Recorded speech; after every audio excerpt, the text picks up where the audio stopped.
Hi everyone, welcome to the first time I've made a video for the bead shop. Okay, I'm not showing my face right now only because I've got this whole setup done and I feel like I'll mess it up if I flip the camera around. But hello, my name's Georgia and I own the bead shop in New Orleans on Magazine Street. And welcome to our first video, which is going to be about how to make and tie off your own stretchy bracelets. We had a really popular item this week, and that was our Easter basket stretchy bracelet making kit. Called it arm candy, a little play on words to celebrate Easter. But what I can't wait is to see everyone making their things this weekend. But I wanted to make a little video to show you how to do that. In case there's people that are receiving this that are enjoying the craft but then aren't sure how to do the end part. So just a quick little setup recommendation. I do recommend having a soft background of some type. You can get a nice washcloth and lay that out. You can get yourself a couple of bowls from the kitchen that would help when you're cutting these strands that were in the kit, and empty them into there. It just consolidates the mess a little bit. Some of you are going to be beading with young beaders, and I think that will make a big difference. So the other thing that might be handy is to have some nail clippers, or of course jewelry clippers if you have them, but I'm assuming a lot of people that have this kit don't. So some nail clippers, perhaps some scissors if you don't have nail clippers handy. The other thing that we're going to use at the very end is glue, is what the sheet refers to, but we also know that everybody doesn't have jeweler's glue, which is what we use for our stretchy bracelets when we're tying them off professionally. So here is your COVID hack for that. Use some clear nail polish. That does just fine. One quick thing, please do not ever use super glue on beading. It is not designed for movable pieces. So I have seen some tutorials and some kits for sale that mention that, and I want you to promise me that you won't do that. Even if your kit's not from us, do not use super glue on your beads. Okay, I'm gonna get started, and we're gonna pretend like it's that fun cooking show. In just a minute, we're gonna tie this off, but the first thing you want to do before you make your bracelet is, for those of you that have that need to cut yours, you want to have your nice cut of about 15 to 17 inches of your stretchy cord and put a nice piece of tape. Be sure to squeeze this very hard here so that it really grips the cord, and then have fun and enjoy putting your pattern on. And that's the fun part you get to do with your kids. Enjoy that.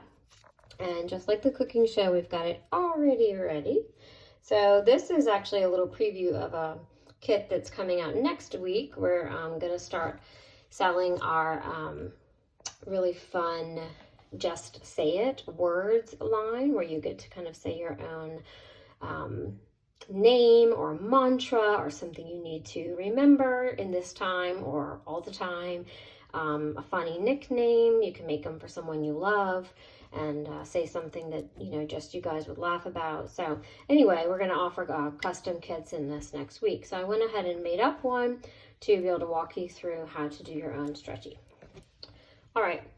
The first step is you're going to even out your beads. And what that means is I want you to take the two ends of your cord and put them together and place your design in the center, because our goal is that we want an even amount to work with here. Then we're going to take and do our first knot. It's a series of 3 knots. This is called an overhand knot. We're going to go over and through. This should feel a little bit like when you're tying the bottom of a balloon. Okay, there's the knot. Then I take my finger and I'm going to pull this as close to these beads as I can. I like to leave it laying on the mat, okay, or on your surface, because that keeps the weight of the beads from pulling this in the wrong direction. Notice I'm pulling this and trying to get all of this excess out, pulling this all the way down. There's my knot. Now we need to start tightening this knot. It's there, but it's very big and kind of loose.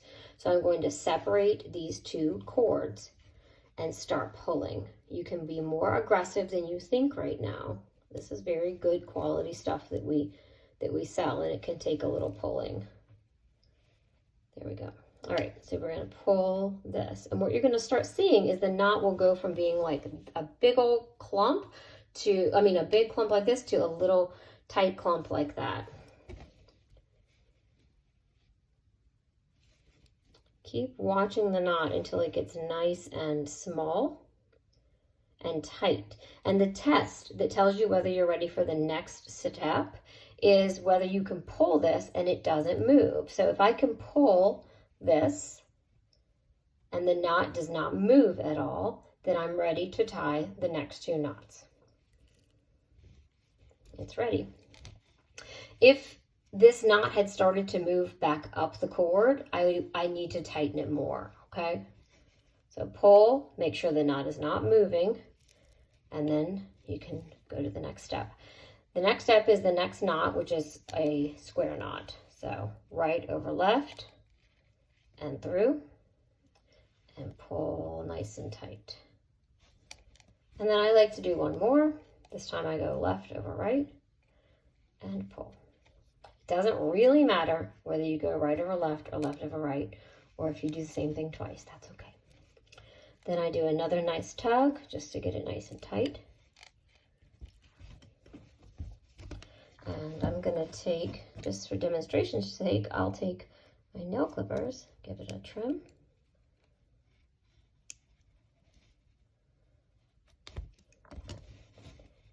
And then you can seal that knot with a little bit of nail polish if you're doing this at home without jeweler's glue. Like I said, this is the substitution version of what we normally do in the shop. And that's it. That's a three-step knot process with the addition of some glue on the ends.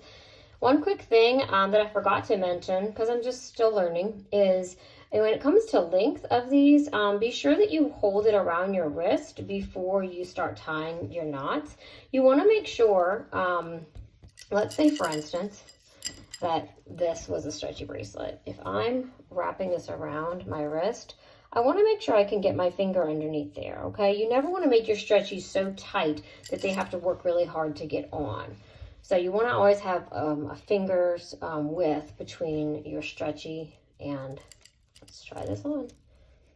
And there's the finger's width. And there we have it. I hope you had fun. Please let us know if you have any questions about how to secure your own stretchy bracelets. And I hope you guys have a great time creating together. That's really what matters. Try to just let your kids be creative and do whatever comes. It doesn't matter what it looks like. It just matters that they have fun and that they can look down at their creation and know that they made it themselves. So thank you so much for watching. Bye-bye.